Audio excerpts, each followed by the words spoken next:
Nagramo din ba ang diamond sa bentahan? At iyan po ang ating pag-aaralan sa video nating ito. Lamang ang may alam.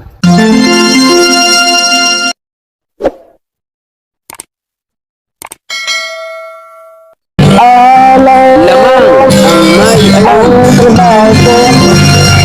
Pagkilatis ng ginto'y eksperto po. Magandang panahon po sa inyo, mga kaibigan ko. Dito po sa ating channel, More Than Treasures. Kumusta po kayong lahat at nawa po ay nasa mabuti kayong kalagayan, laging ligtas sa anuman pong sakit at karamdaman. So sa video po natin ito ay ating tatalakayin, bibigyan kasagutan, ang katanungan ng isa nating masugid na taga-subaybay. Ang sabi niya po, ginagramo po ba ang diamond? Ngunit bago po yun, shoutout po sa ating masugid na taga-subaybay, kala Ami J. Raka. Sila po yung minute up ko sa Quezon City, Letex Jollibee. Mamaya po mga 8 na PM ng gabi ay magla-live po tayo tungkol po sa karugtong ng video natin, yung tinubos ko pong alahas kung magkano ang benta o ang halagang pinagbentahan. Kaya abangan niyo po ang ating live mamayang alas 8 ng gabi dito po sa ating channel, More Than Treasures. Paano nga ba? Ano po? O paano ba ang bilihan ng diamond? So, kasi gusto po niyang malaman kung ang diamond daw po ba ay ginagramo. May mga ilang nagtanong na po niya sa akin ng mga nauna pa. Gusto ko pong malaman sa inyo na ang bilihan po ng diamond ay hindi po dinadaan sa gramo. Hindi po yan katulad ng ginto, silver, platinum o anumang precious metal na dinadaan sa gramo ang halaga. Ang ginagramo lamang po sa bentahan o sa bagsakan ay ang mga precious metal. Pero pagdating po sa precious stone, hindi po yan ginagramo. Ang presyuhan po ng diamond kahit sa ang bagsakan, ito po unang-una ay sa laki. So pinipresyuhan po ang diamond ng isang buyer at nagmamahal ang diamond hindi po sa timbang o sa gramo. Ito po ay nagmamahal o nagpipresyo dahil po sa kanyang laki. Natural, mas mahal yung malaking diamond kaysa sa maliit na diamond. Ano po? Pangalawa, nagkakaroon po ng presyo o halaga ang isang diamond dahil po sa kanyang kulay. Natural, mas mahal ang puting diamond kaysa sa itim na diamond, pulang diamond, yellow diamond, orange na diamond, o anumang kulay ng diamond. Puti po ang pinakamahal because the diamond white is perfect diamond. Ang perfect po talagang diamond ay kulay puti. Kaya nga pag sinabing perfect, pag ako nagdadala ng diamond sa bentahan, sisilipin yan. Kapag yan po ay may nakitang ibang kulay, halimbawa medyo madilaw-dilaw, yellowish, o nag-iba-iba ang kulay, hindi po siya pure na puti, hindi po yan perfect diamond ang tawag. Pag sinabi pong perfect diamond is puting-puti, perfect diamond. Diyan po nagkakatalo ang presyuhan sa kulay. Bawat kulay, iba po ang presyo. Ano po? Pangatlo, nagmamahal po o nagkakaroon ng halagang maganda ang isang diamond dahil po sa hugis. Iba po ang presyo ng hugis bilog, iba ang presyo ng hugis oval, iba ang presyo ng kwadrado, iba ang presyo ng princess cut. Ano po? Sapagkat bawat hugis ay may kanya-kanyang halaga. Panghuli, dito po tayo magtatapos. Nagmamahal po ang isang diamond, hindi po sa bigat. Nagmamahal po ito dahil sa kanyang cutting. Pag sinabing cutting, sisilipin niyo po yung diamond. Yung diamond pong mga nakalagay sa singsing, may iba't ibang cut po yan. Sample, ito pong isang diamond. So ito po ay kasama po doon sa aking ibinlag nung huli na ibebenta ko. Ngunit hindi ko po ito binenta dahil ito po ay 40 points. Ano po? At binibili lamang po sa akin ng, ang ginto po ay pumalo ng 11,000. Ang bato naman, pinipresyuhan lamang po sa akin ng 18.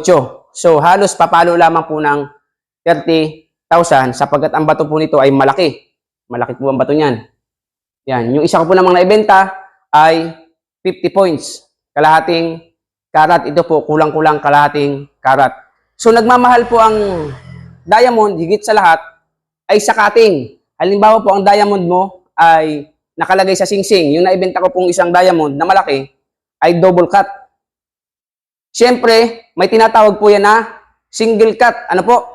Halimbawa, yung diamond po ay meron po yang sisilipin mo yung kanyang pinakang gilid o ibabaw.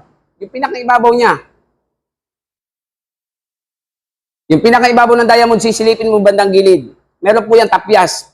Pag isa lang ang tapyas, ang tawag po dyan, single cut. Iba po price niyan. Pag sinilip mo ulit, mas maganda gamitan mo ng magnifying kung malabo na ang mata mo. Ako po ay hindi pa gumagamit ng magnifying. Pag sinilip mo at dalawang cut, sa gilid, may cut, pak, sa gilid. Tapos, sa kapatong nun, may cut pa ulit. Double cut na po yan. Kahit na po magkasinlaki, like for example, 1 carat, single cut. 1 carat din, double cut. Mas mahal po ang double cut kaysa sa single cut. Bakit? Napakahirap pong mag-cutting ng diamond. Tandaan niyo po yan. Kaya po yung nag-comment sa akin nung matagal ko ng video, only diamond can extract the diamond. Sabi ko sa kanya, patunayan mo lang na talagang kayang gasgasan ng diamond, ang kapwa diamond, burahin ko ang YouTube channel ko. Dahil ulitin ko po sa inyo, hindi kayang gasgasan ng diamond, ang kapwa niya, diamond. So nagmamahal po ang diamond dahil po sa cutting. Mas mahal po ang single cut kaysa, mas mahal po ang double cut kaysa single cut. 1 carat, single cut. 1 carat, double cut. 1 carat, triple cut. Mas mahal po ang triple cut kaysa sa single cut at sa double cut. Like for example lang ang single cut ay 100,000 ang isang carat. Example lang. Yung double cut naman po, mas mataas na po ang presyo nun kaysa po sa single cut. Kung mahal ang double cut, mas lalo po ang triple cut. At kung masisilip mo po sa iyong diamond, kasi nakabili ako nung ako'y bago-bago pa lang, diamond, para pong ice cream. Ice cream po ang kanyang hugis. Mahaba yung puwitan, mahaba, matulis. Yung dulo parang ice cream. 4 po ang cutting. 1, 2, 3, 4. Yun po, pinakamahal na po yun. Isa po yung sa pinakamahal na diamond. So, ulitin ko po sa inyo, nagmamahal po ang diamond, hindi po sa timbang. So, nagkakahalaga at nagmamahal at binibili ang diamond dahil po sa kanyang laki. Pangalawa, dahil sa kanyang kulay. Pangatlo, dahil sa kanyang hugis. Pang-apat, dahil sa kanyang mga tapyas or cutting. Sa nagtanong nito, maraming salamat. Shout out sa iyo, idol. Nawa po ay may natutunan kayo sa ating video. Mamaya pong alas 8 ng gabi, magla-live po tayo para po update doon sa pinagbentahan ko ng aking tinubos na papel de ahensya na nagkakahalaga na 51,000.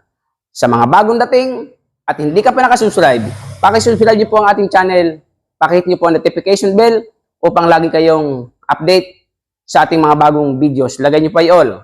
Kung may katanungan, comment po kayo sa ating comment section at pakishare, like sa ating mga kaibigan na mahilig sa alahas. Very welcome po mga baguhan, sa mga datihan, napakamaraming salamat. See you on my next video. Kita tayo mamaya sa ating live. God bless po. Lamang ang may alam.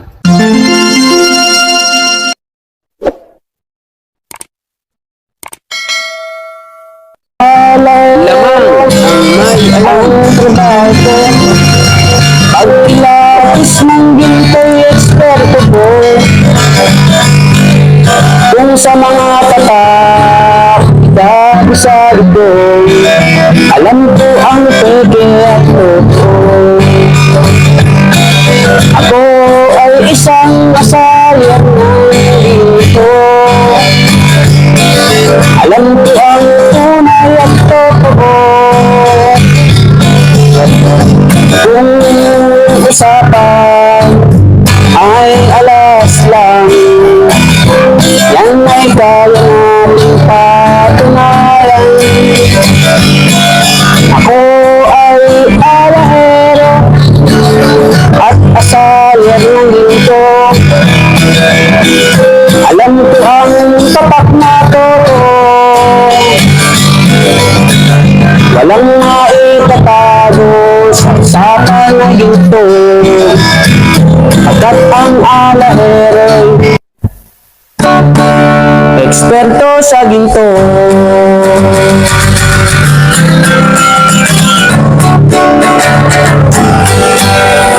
Lamang ang may alam.